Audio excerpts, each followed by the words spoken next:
Donc, Clément Diop, Khadim Ndiaye, Alfred Gomis, Khalidou Koulibaly, Lamine Gassama, Pape Aliou Ndiaye, Cheikh Tidiane Doy, Cheikhou Kouyaté, Idrissa Gana Gueye, Keita Baldé, Ismaïla Sarr,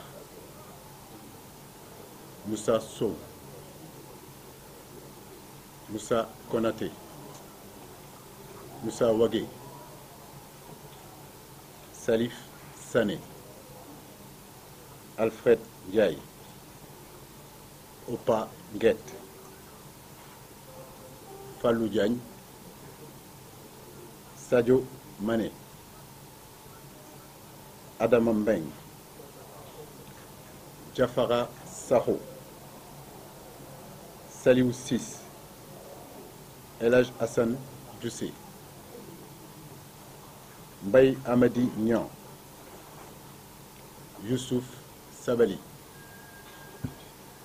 et enfin Modou Kara Mbodj.